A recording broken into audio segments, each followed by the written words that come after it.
एक आदेश और सैकड़ों लाशें। जनरल डायर आखिर कौन था? सोचिए, एक बंद मैदान, बाहर निकलने का सिर्फ एक छोटा सा रास्ता, सामने निहत्थे पुरुष, महिलाएं, बच्चे और सामने खड़ा एक अंग्रेज अफसर जिसके एक आदेश ने भारत की आजादी की लड़ाई को हमेशा के लिए बदल दिया। सवाल ये नहीं कि गोलियां चली, सवाल ये कि गोलियां चलाने वाला कौन था, उसे इतनी शक्ति किसने दी, और वो आज भी इतिहास की सबसे काली रात क्यों कहलाती है। हेलो दोस्तों, मैं करण किशोर और आज हम जानेंगे उस इंसान की पूरी कहानी जिसका नाम सुनते ही रूह कांप जाती है, जनरल डायर। जनरल डायर कौन था? रेजिनाल्ड डायर, जिसे भारत में जनरल डायर कहा जाता है, उसका पूरा नाम था रेजिनाल्ड एडवर्ड हैरी डायर। जन्म 9 अक्टूबर 1864। जन्म स्थान था ब्रिटिश इंडिया, आज का पाकिस्तान क्षेत्र। राष्ट्रीय ब्रिटिश सेना यानी ब्रिटिश इंडियन आर्मी। डायर कोई मामूली अफसर नहीं था, वह उस सिस्टम का हिस्सा था जिसका मकसद था डर पैदा करके राज करना। डायर किस पोस्ट पर था? सन 1919 में जब जलियांवाला बाग नरसंहार हुआ था, उस समय डायर का पद था ब्रिगेडियर जनरल। मतलब वो पूरे इलाके की मिलिट्री अथॉरिटी था, सिविल प्रशासन से ऊपर, सीधे सैनिक के नाम पर आदेश दे सकता था, मार्शल लॉ जैसा माहौल बना सकता था। एक लाइन में कहे तो कानून बंदू का फैसला तीनों डायर के हाथ में थे।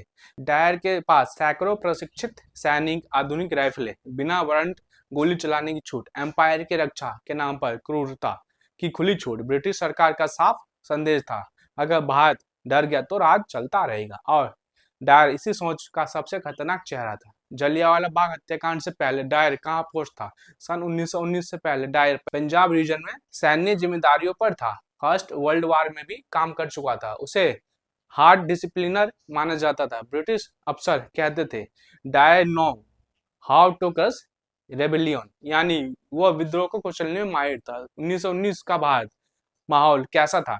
जलियांवाला बाग हत्याकांड समझने के लिए 1919 का माहौल समझना बहुत जरूरी है। रोलेट एक्ट, बिना मुकदमे के जेल, बिना सबूत सजा, प्रेस पर पाबंदी, पूरे भारत में गुस्सा था। पंजाब में प्रदर्शन सभाएं, नाराज जन सभा, ब्रिटिश सरकार को डर था पंजाब हाथ से निकल गया तो पूरा भारत जल उठेगा। 13 अप्रैल 1919 बैसाखी का दिन, जलियांवाला बाग से बैसाखी त्योहार मनाने हजारों लोग इकट्ठे हुए थे। जलियांवाला बाग में सभाएं, ज्यादातर लोग गांव से आए, किसान, महिलाएं, बच्चे, जिन्हें यह नहीं पता था कि सभा गैर कानूनी घोषित हो चुकी है। भीड़ क्यों इकट्ठा हुई थी?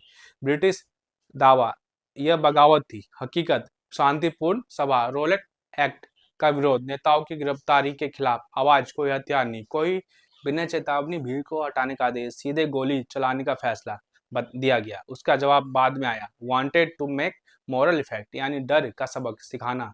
कितने लोग मारे गए? ब्रिटिश आंकड़ों के अनुसार 379 मौतें, भारतीय इतिहासकार के अनुसार 1000 से ज्यादा मौतें प्लस 1500 से ज्यादा घायल। गोलियां तब तक चली जब तक कारतूस खत्म नहीं हो गए। कुएं में कूद कर जान बचाने की कोशिश, बच्चे एक तक नहीं बचे। डायर ने रुकने का आदेश क्यों नहीं दिया? क्योंकि उसे भीड़ नहीं, भविष्य के विद्रोह को मारना। तो उसे इंसान नहीं, नंबर दिख रहे थे, उसे कानून नहीं, एम्पायर दिख रहा था। लेकिन कहानी यहीं खत्म नहीं होती है। सवाल ये है कि क्या डायर को सजा मिली? क्या ब्रिटिश सरकार ने उसे अपराधी माना? और जलियांवाला बाग हत्याकांड के बाद उसे कहाँ पोस्ट मिली? सबसे खौफनाक सच अभी बाकी है। जलियांवाला बाग के बाद डायर का क्या हुआ? उसे क्या सजा मिली या प्रमोशन हुआ? ब्रिटेन में उसका स्वागत कैसे हुआ? भारतीयों पर और क्या अत्यंत जुल्म हुए? सैकड़ों लाशें जमीन में पड़ी थी, दीवारों पर गोलियों के निशान थे, कुएं में भरी हुई लाशों की बदबू फैल चुकी थी। लेकिन सवाल ये नहीं था कि लोग कैसे मरे, सवाल ये था कि मारने वालों के साथ क्या होगा। क्या एक हथियार जेल जाएगा या ब्रिटिश हुकूमत उसे हीरो बनाएगी? नरसंहार के तुरंत बाद क्या हुआ? 13 अप्रैल 1919 की शाम के बाद पूरा अमृतसर सन्नाटे में था। कर्फ्यू, डर, सड़कें पर लाशें उठाने की इजाजत नहीं थी, घायल लोग तड़प रहे। और उसी रात general Dyer, Reginald Edward Harry Dyer, यानी अपनी रिपोर्ट तैयार कर रहा था। डायर की रिपोर्ट में क्या लिखा? डायर ने साफ लिखा, मैंने भीड़ को चेतावनी देना शुरू नहीं समझा, मेरा उद्देश्य भीड़ हटाना नहीं था, मेरा उद्देश्य पूरे पंजाब को सबक सिखाना था। यानी कोई गलती नहीं मानी, कोई पछतावा नहीं। नरसंहार को रणनीति बताया। ब्रिटिश सरकार की पहली प्रतिक्रिया शुरुआत में ब्रिटिश हुकूमत चुपचाप रही। क्यों? इसलिए क्योंकि डर था कि अगर डायर को दोषी मनाया गया तो पूरे साम्राज्य की क्रूरता उजागर हो जाएगी। अंग्रेज अफसरों में डर था कि भारत में सेना का मनोबल टूटेगा। लेकिन जब सच ब्रिटेन पहुंचा, जब जलियांवाला बाग की तस्वीरें, रिपोर्ट और गवाही यहाँ संसद पहुंची, तो वहां भी हंगामा मच गया।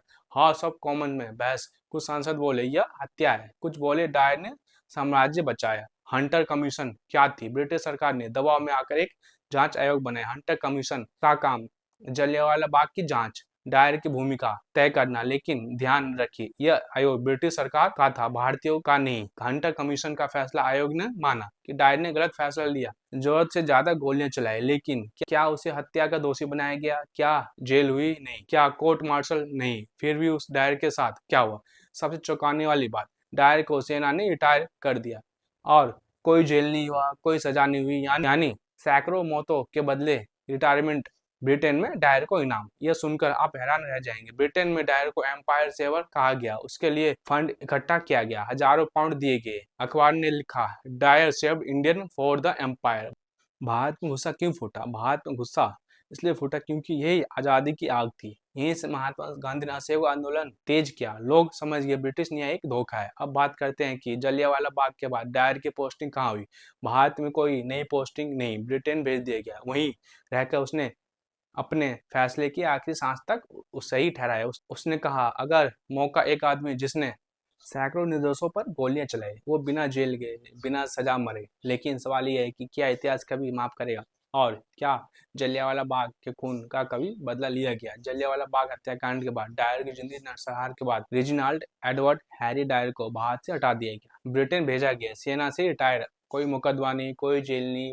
वो खुलकर कहता रहा, मैंने जो किया वो सही था। अब बात करें कि डायर की मौत कैसे हुई। सन 1927 में उम्र 62 साल, बीमारी ब्रेन हेमरेज पैरालिसिस। डायर अपने बिस्तर पर मरा, किसी अदालत में नहीं, किसी फांसी पर नहीं। यही बात भारतीयों को सबसे ज्यादा चुभी है। लेकिन किसी अदालत में नहीं, किसी फांसी पर नहीं, यही बात भारतीयों को सबसे ज्यादा चुभी है। लेकिन क्या इंसाफ यही खत्म हो गया? नहीं, क्योंकि इतिहास कभी कभी देर से सही जवाब देता है। एक नाम जो बदले की आग बन गया, उधम सिंह, जलियांवाला बाग का गवाह। उसी दिन मैदान में मौजूद, खून, लाशें, चीखे सब देख कर उसने उसी दिन कसम खाई कि इस नरसंहार का बदला लिया जाएगा। बहुत लोग सोचते हैं कि उधम सिंह ने डायर को मारा। गलत, डायर ने पहले ही मर चुका था। असल में निशाना था Michael O Dyer. Jallianwala Bagh के समय पंजाब गवर्नर डायर का सबसे बड़ा समर्थक, नरसंहार को सही ठहराने वाला।